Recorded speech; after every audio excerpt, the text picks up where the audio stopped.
This is Supreme Recaps here. Today I'm going to explain a comedy/sci-fi film called What Planet Are You From? Spoilers ahead. Watch out and take care. Our movie begins with this planet, 4 solar systems away from Earth, where only men exist. These people have no emotions or reproductive organs. They're created by cloning and have become increasingly ambitious as generations pass. Now, they want to take over the universe. Their leader, Graydon, tells them that their mission is to procreate with a female from Earth and bring that baby back to their planet. So they study this Earth and the female humans and conduct training. H-1449-6 excels in training and is sent to Earth with a new identity, Harold Anderson from Seattle, Washington, with a fake private part. In the next scene, this domestic flight to Phoenix, Arizona is picking up something on its radar, but the pilot sees nothing coming to him. Then there's a flash of light going through the plane, and everyone inside flips and tumbles. And in the bathroom, there's Graydon and Harold, who's now dressed in a suit. Graydon reminds him of his mission, which Harold confidently says he can do it in 2 days. Then Graydon presses flush, and he disappears back to the planet. Harold then steps out of the bathroom and goes to the aisle where passengers are getting back into their seats. Harold immediately starts rizzing up women, beginning with the stewardess, Rebecca. But his charm doesn't work.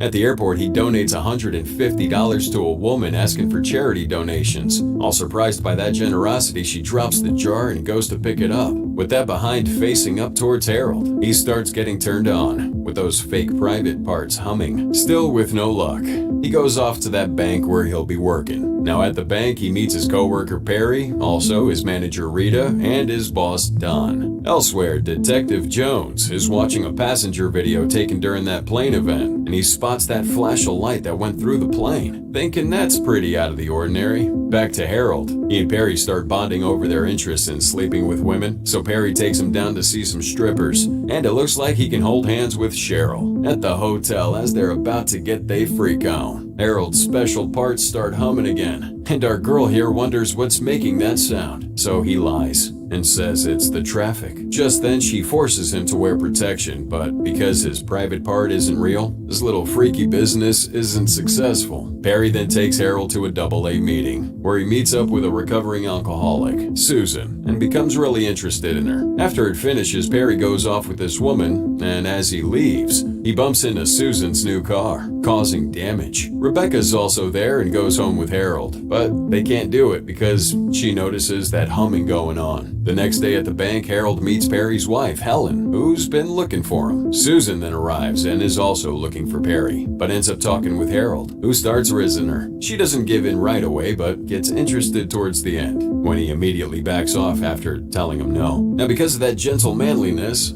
she agrees to have dinner with him. Now at dinner, the two are getting along, and he tells her that he thinks his purpose on Earth is to have a child. Well, that makes her like him even more. After they're done, they head to Susan's place. There, he tries his best to sleep with her, but she refuses, as she vowed not to get it on with someone again until she's married. Well, that poses a problem for Harold, so he jumps on a plane and calls for Graydon, who advises him to marry Susan. Now in the next scene, the detective can be seen interviewing Rebecca, where she tells him about Harold and his humming ding-a-ling. The detective goes to check on that list of passengers and realizes that Harold isn't one of them. The next day, Susan goes back to the bank to open up an account, and right then and there, Harold proposes to her. She's pretty shocked, telling him she needs to think about it first, which he agrees to. But in the end, she calls him up and accepts that proposal. Harold's asking Perry to take his report and give it to Don, and to cover for him while he's gone. Perry agrees, but little does Harold know that Perry has a plan to sabotage him. Harold and Susan then go to Vegas to get married and have their honeymoon, spending most of that time just holding hands, eager to have a baby. Back in the bank,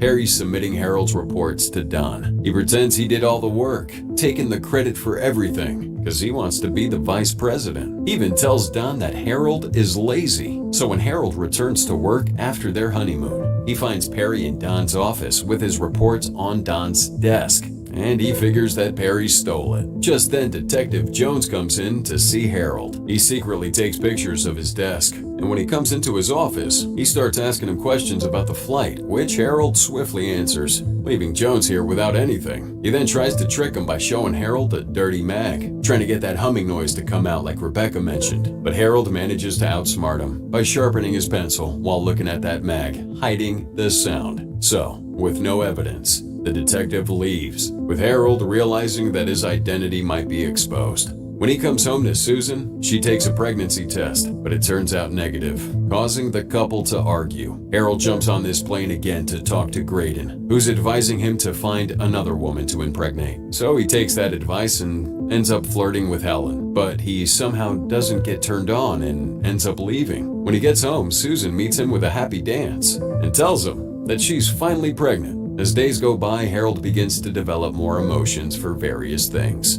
He gets angry at Perry when he gets that promotion for vice president, and he starts caring for Susan more and more. One day, the couple go for a checkup and find that her pregnancy is abnormally quick. Although she's only 6 weeks pregnant, that thing looks like it's around 5 months. Detective Jones, on the other hand, suspects that Harold might be an alien, tracing all the flights he's been on with that flash of light every time he talks to Graydon in the bathroom. And that obsession with him being an alien has cost him his marriage. His wife straight left him, thinking he's having an affair. Meanwhile, Harold is becoming more and more human, getting pretty comfortable with our way of living. He buys a house with Susan, and he just cares more about her and their future baby. But when their child's born, Harold decides to leave her and goes back to his planet. However, he doesn't bring that baby with him. But when Graydon found out, he went to steal the baby at the hospital without him knowing. Meanwhile, Jones is here getting fired for not proving to his peers that Harold's an alien. Back on his planet, Harold's feeling all guilty and sad as he misses Susan. But he soon finds out that Graydon has taken his baby. So, he immediately takes it back and goes back to Earth, returning the baby to Susan. There he tells her the truth about who he really is, and as he does so, the detective arrives and gets to see him in his alien form through the window. Instead of being all forgiving and welcoming him back into their relationship, she breaks down in tears, all disbelief and shock for not knowing she married an alien. After seeing that reaction, he tells her that he doesn't know what love is because he's not human, and decides to leave, telling her that he hopes that she can forgive him one day. Now outside, he sees Jones, who's very happy to know that he was right all along. The detective asks him to come with him and help him prove to his wife that he is indeed an alien. So he agrees. But before they leave, Graydon shows up with this phaser gun. Harold's at gunpoint, and Graydon tells him that he's going back to their planet. Jones pulls out a weapon on the leader, but Graydon starts bragging that primitive weapon won't hurt him, and that he can easily heal from it. But Jones doesn't care and just shoots him in the chest, with Graydon dropping into that fountain. Susan comes out and decides to patch things up with Harold, forgiving him after all. Jones is asking if he can have Graydon's body as proof, and Harold agrees. So he happily walks off with Graydon's alien body. The two lovebirds reconcile and decide to retake their vows in Susan's dream wedding. They invite all their friends and some of Harold's people from his planet.